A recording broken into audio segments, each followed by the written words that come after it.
Alors,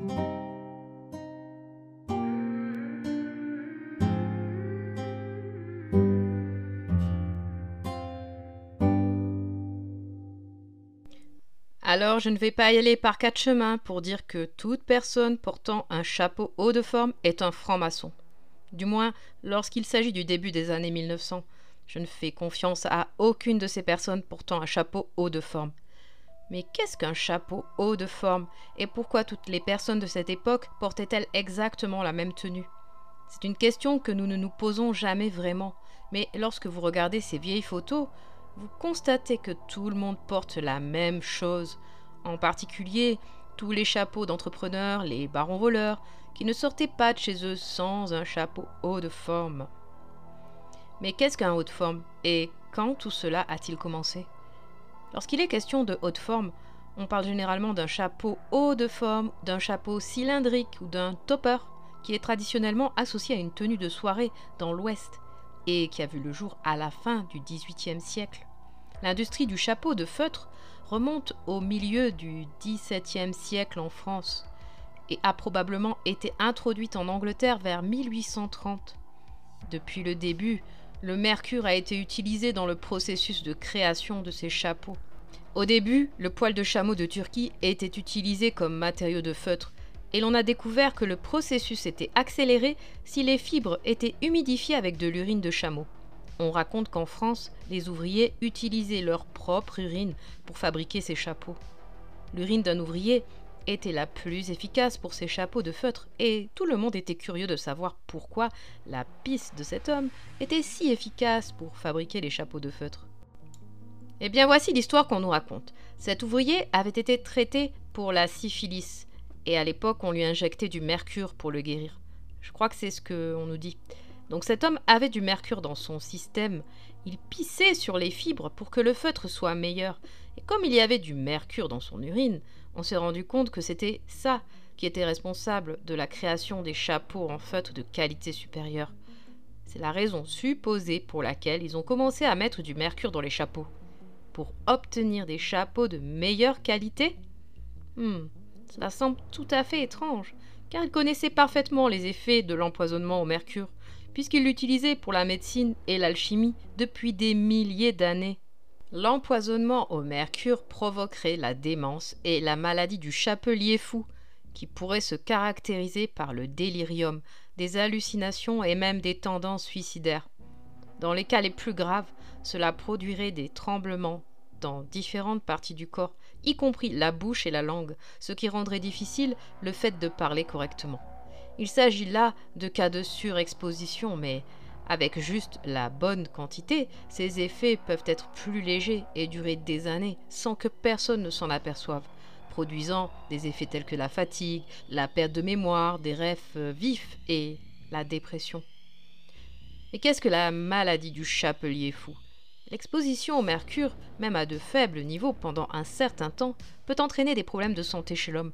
Une exposition prolongée peut conduire à un empoisonnement chronique au mercure. On parle alors de maladie de chapelier fou ou de syndrome du chapelier fou.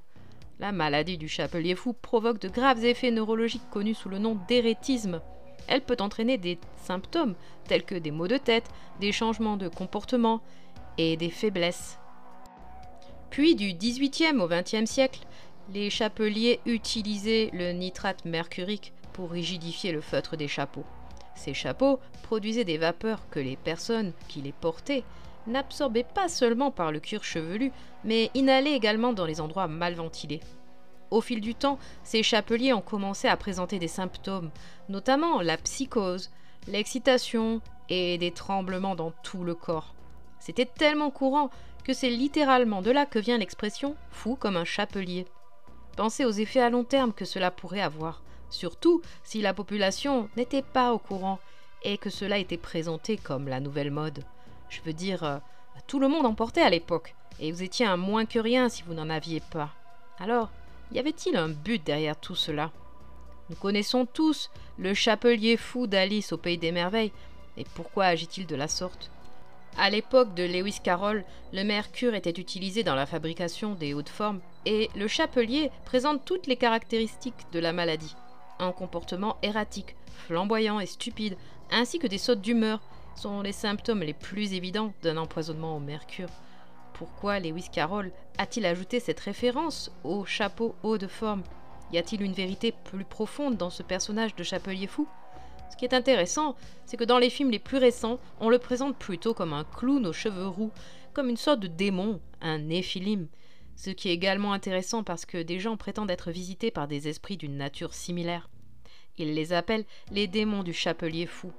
Ce sont des entités démoniaques qui ont un visage blanc et portent un chapeau haut de forme. On trouve ces symboles un peu partout, même dans les jeux. D'où vient donc ce phénomène? Il est évident qu'il s'agit d'une partie importante de notre psyché, mais pourquoi n'y a-t-il que des hauts de forme? Est-ce plus qu'un simple effet de mode? Est-ce que cela représente une vérité bien plus sombre? Le personnage de Lewis est peut-être l'un des premiers personnages de fou, mais il existe des références datant du XVIIe siècle, dans lesquelles un homme, Robert Crabbe, excentrique vivant à Chesham, en Angleterre, donnait tout ce qu'il possédait aux pauvres et vivait de feuilles, de rumex et d'herbes.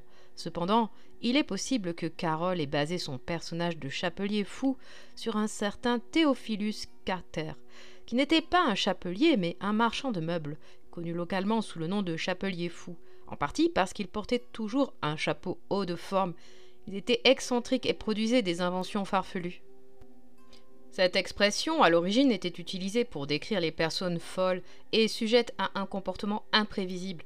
La plupart des employés souffraient de diverses affections appelées tremblements du chapelier, qui se traduisaient par des problèmes d'élocution, d'instabilité émotionnelle et des hallucinations. Les origines des hauts de forme remontent bien avant Alice au pays des merveilles, puisqu'ils ont très probablement été inspirés par le capotin, qui est un chapeau couronné datant de la fin des années 1500 dans le nord-ouest de l'Europe et porté par les élites et leurs orphelins. Il est également connu sous le nom de chapeau de pèlerin. Alors pourquoi tous ces pèlerins avaient-ils un chapeau haut de forme? On dit qu'ils n'ont jamais vraiment porté de boucle, et même si c'était le cas, la boucle ne sert à rien. Il s'agit probablement d'un symbole ou d'une référence. À vrai dire, ils n'ont jamais vraiment porté de boucle, alors pourquoi dans toutes ces caricatures et représentations de pèlerins, ces derniers portent-ils une boucle? Peut-être s'agit-il d'un geste secret.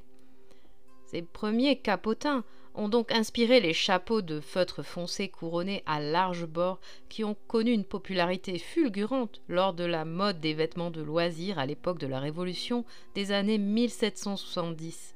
Dans les années 1780 sont apparus les juste-au-corps que portait l'élite royale et qui sont à l'origine du costume 3 pièces ou de ce que nous appelons aujourd'hui un costume d'affaires.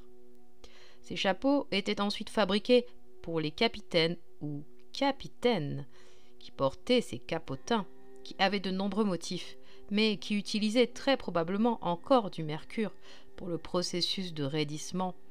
Les chapeaux tricornes ou bicornes étaient portés par de nombreux généraux et hauts fonctionnaires pendant la période napoléonienne. Dans les années 1790, ce vêtement d'élite est devenu un vêtement de ville à la mode pour les classes moyennes et supérieures dans tout le monde occidental. Il ne s'agissait pas d'un accident culturel dans lequel ce style émergeait d'une pure création. Non, il s'agissait d'un design intentionnel, d'un uniforme, et cet uniforme devait servir un but spécifique. Il y a quelques variations vers le XIXe siècle. Il y avait des chapeaux de castor, puis de la soie noire et grise. Alors comparez ça à d'autres cultures qui ont des modes si colorées, si vibrantes, si créatives. Il y a une raison pour laquelle nous avons ces couleurs ternes, ces bords droits, ce style de mode en forme de boîte. Ça produit une certaine culture, un type de conscience spécifique. Les robes de chambre ont été remplacées par des redingotes dans les années 1840 pour devenir la tenue conventionnelle qu'ils portaient au quotidien. Les chapeaux hauts de forme étaient combinés avec une redingote et une cravate blanche, ce qui constituait leur identité, leur représentation. Et tous ceux qui ne s'y conformaient pas ne faisaient pas partie du club. Vous vous souvenez de l'épisode de Very Odd Parents où tout le monde était gris? Il semblerait que ce soit vraiment le cas à l'époque. Vous pensez peut-être qu'il s'agit d'une blague, mais vraiment tout le monde en portait. Danbury, Connecticut a toujours été connue comme la ville du chapeau. C'était la capitale mondiale de la fabrication de chapeaux au XIXe siècle. À l'apogée de l'industrie, 5 millions de chapeaux étaient produits chaque année dans 56 usines différentes à Danbury. Alors pourquoi produisait-il autant de chapeaux? Ces chapeaux étaient à l'origine des conditions connues sous le nom de Danbury Shakes, qui ont transformé la population en chapeliers fous. On dit même que cela ressemblait à l'ivresse et que les employeurs exploitaient cet état. Le sceau de la ville de Dansbury à cette époque représentait littéralement un phénix en train de brûler dans une couronne, et sur l'écu nous avons un chapeau haut de forme, les ruines d'une cheminée, et une bannière rouge qui dit restituimus en latin, ce qui signifie restaurer ou remplacer. Pourquoi mettre ces chapeaux sur des armoiries ou des sceaux de ville avec un phénix en flammes? Curieusement, des chercheurs ont suggéré que Boston Corbett, l'homme qui a tué John Wilkes Booth, l'assassin du président Abraham Lincoln, aurait pu souffrir d'une mauvaise santé en raison d'un empoisonnement au mercure. Il se serait également castré avec une paire de ciseaux. Il n'était donc pas assez intelligent pour s'apercevoir que ces chapeaux provoquaient une véritable folie, et pourtant, ils les ont fabriqués pendant plusieurs siècles. Ce n'est qu'en 1941 que l'on a cessé d'utiliser du mercure dans les chapeaux, et ce depuis le XVIIe siècle. Ils savaient que c'était une activité dangereuse, mais cela signifierait qu'ils l'ont fait exprès. Pensez-y, nous connaissons tous les asiles, et s'il y avait quelque chose de plus dans l'histoire de ces chapeaux? Les gouvernements de l'époque droguaient-ils sciemment la population, lentement, pour provoquer le délire? Cela permettrait de rendre les gens plus malléables, de les empêcher de poser trop de questions, et même de donner au gouvernement une excuse valable pour emprisonner les gens dans ces asiles. Mais surtout, cela permettrait de contrôler plus facilement les maçons de niveau inférieur, les inventeurs, les hommes d'affaires et les autres contributeurs de la société. C'est peut-être une façon de contrôler les influenceurs de l'époque.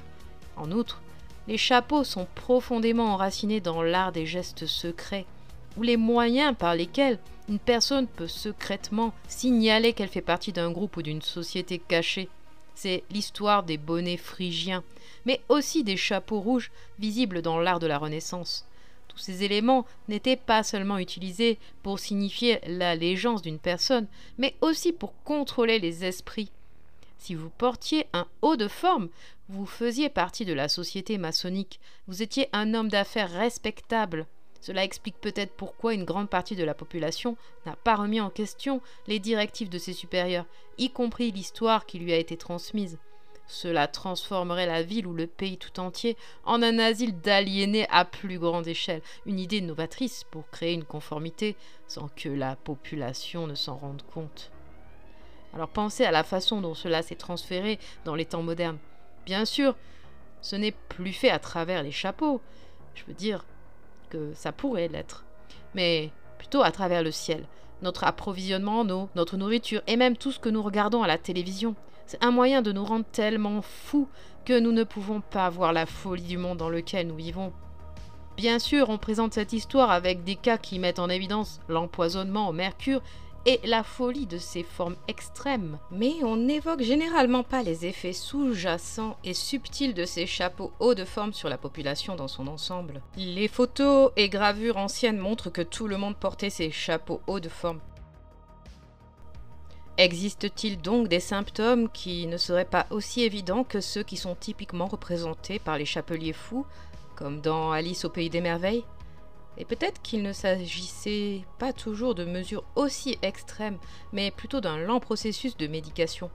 Tout le monde n'a pas réagi de la même manière, et tout le monde n'est pas devenu complètement fou. Mais il est possible que cela ait eu un effet sur la pensée de chacun, et sur sa capacité à remettre en question le récit établi. Alors oui, je ne fais confiance à personne avec un chapeau haut de forme, surtout si l'on regarde l'histoire, parce qu'il s'agit des maçons qui sont arrivés et qui ont repeuplé beaucoup de ces villes. C'était une partie de leur uniforme, pas le plus haut niveau royal, mais des acteurs importants. Et c'était un moyen pour eux d'être plus malléables et contrôlés par les nouvelles normes sociétales de l'industrie et de la production en plein essor. Alors, est-ce que je suis complètement folle alliée ou est-ce qu'il y a quelque chose de plus dans cette histoire de chapeau ? La question est donc de savoir si l'élite ou les hautes autorités de l'époque connaissaient les effets neurotoxiques du mercure. Car si c'est le cas, cela signifierait qu'il y avait une raison autre que la mode derrière ces uniformes ou ces hauts de forme à la mode. Le mercure pourrait intervenir dans des pathologies telles que Alzheimer, la schizophrénie et la dépression. Alors si les gens devenaient fous uniquement à cause des conditions de travail et des produits qu'ils utilisaient, pourquoi auraient-ils administré des médicaments à base de mercure depuis les années 1700 ? La Blue Mass était une pilule bleue, un remède très courant pour plusieurs maladies telles que la syphilis, la tuberculose, la constipation, les parasites et même comme médicament contre la douleur. C'est évidemment l'histoire de la façon dont ils procédaient à l'époque. Littéralement, ils enfonçaient une seringue dans leur urètre et injectaient du mercure. Sans blague, c'est ce que faisaient les pirates comme Barbe Noire. Et même une pompe à fragmentation pour administrer des lavements médicaux au mercure pour une absorption plus rapide. Et l'histoire est qu'ils ne savaient tout simplement pas qu'ils s'empoisonnaient, car gardez à l'esprit que la pilule bleue contient beaucoup de mercure. Apparemment, une dose quotidienne typique de 2 pilules bleues représenterait 100 fois les limites quotidiennes modernes fixées par l'Agence de protection de l'environnement aux États-Unis. Donc, ils prenaient cela pour n'importe quelle maladie, comme une méthode unique. Alors, on dit que le mercure est un antiparasitaire, un antiseptique, et qu'il a plusieurs autres propriétés curatives, utilisées depuis plus de 3000 ans. Mais lorsqu'il est administré quotidiennement, peut-être comme une sorte de soma, ou un remède pour n'importe quelle maladie, vous pouvez imaginer, lorsqu'ils ont commencé à remplir ces villes repeuplées de pauvres, les gens ont pris des habitudes telles que vider des pots de chambre dans les rues, et ils n'ont pas géré les déchets solides. Avec le temps, ils ont sans doute eu besoin d'utiliser ce type de méthode de guérison constamment et quotidiennement. Et à un moment donné, l'élite aurait remarqué les effets secondaires mentaux et les effets à long terme de la toxicité des métaux lourds. Ces pilules seraient alors utilisées comme une drogue matricielle, un moyen d'empêcher les gens de trop penser, d'oublier les royaumes supérieurs et d'être enfermés dans la réalité matérielle, tout en abrutissant notre intelligence et notre capacité à être curieux du monde dans lequel nous vivons. Nous savons que ces pilules ont été utilisées à Londres. Le Edinburgh New Dispensatory, en 1789, donne les instructions suivantes pour la fabrication. Citation. Pilula ex hydragiro, Londres, pilule de vif-argent. Prenez du vif-argent purifié, de l'extrait de réglisse ayant la consistance du miel, 2 grammes de chaque, de la réglisse réduite en poudre, 1 gramme. Frottez le vif-argent avec l'extrait de réglisse jusqu'à ce que les globules disparaissent. Puis ajoutez la poudre de réglisse et mélangez-les. Fin de citation. Il semble donc que cette pilule ait été très populaire. Oh, et puis Abraham Lincoln a même pris ces pilules bleues pour traiter sa mélancolie chronique. Il a été rapporté que pendant cette période, Lincoln a présenté des symptômes neurologiques, des insomnies, des tremblements et des crises de rage, ce qui suggère qu'il souffrait d'un empoisonnement au mercure. Quelques mois après son investiture, il s'est rendu compte que quelque chose n'allait pas avec ces pilules bleues et il a arrêté de les prendre. Ces symptômes ont alors disparu, remplacés par la patience qui allait marquer sa présidence. C'est en tout cas ce qu'on nous dit. Mais peut-être qu'il était temps pour lui de se réveiller de la matrice pour mettre en œuvre un plus grand plan. Apparemment, Lincoln prenait quotidiennement une dose de mercure 9000 fois supérieure à la norme de sécurité actuelle. La messe bleue, qui est le nom de la pilule, est aussi une messe catholique romaine célébrée aux États-Unis depuis les années 1930. Il s'agit donc d'une sorte de logiciel mental religieux de masse qui doit être contrôlé par la médication subtile de la population au moyen d'un médicament perçu comme miraculeux et censé guérir tout le monde. Ou bien est-ce le contraire ? Et s'il connaissait les effets de l'empoisonnement au mercure, pourquoi continuer à utiliser cette méthode pour la fabrication des hautes formes en sachant pertinemment qu'il y avait des problèmes de santé ? S'agissait-il d'une procédure par laquelle les masses recevaient des uniformes et étaient secrètement droguées en même temps ? Non seulement cela, mais tous ceux qui prenaient la pilule faisaient partie du club de la culture. C'était la nouvelle norme. Si vous n'aviez pas le haut de forme ou ne preniez pas vos médicaments, c'est que quelque chose ne tournait pas rond chez vous. C'est vous qui étiez bizarre, parce que vous ne preniez pas vos pilules. Où avons-nous déjà entendu cela ? Ce n'est pas comme si on n'y avait jamais pensé dans le passé. Comme je l'ai dit, je ne fais confiance à personne avec un chapeau haut de forme, et vous ne devriez pas non plus. Sinon, vous deviendriez une partie de la masse ou des masses, et vous pourriez devenir fou. Et vous pourriez faire partie, sans le savoir, d'un système occulte supérieur. Pourquoi tout le monde portait-il constamment ces combinaisons comme des uniformes, même sur la plage, même en randonnée? C'était presque comme s'il n'y avait pas d'autres vêtements, ce qui est très étrange. Le fait de préparer tout le monde à devenir un professionnel, un homme d'affaires, une élite, un influenceur soigné, un contrôleur, de toute façon, je vais dire non à la pilule bleue, et vous devriez en faire autant. Faites-nous part de vos réflexions dans les commentaires, et tout ce que nous pouvons espérer, c'est que nos esprits soient enfin dévoilés. Lâchez tout ce que vous pensez être vrai. Détendez votre esprit et posez-vous la question. Est-ce que je comprends vraiment ce qu'est cette réalité ?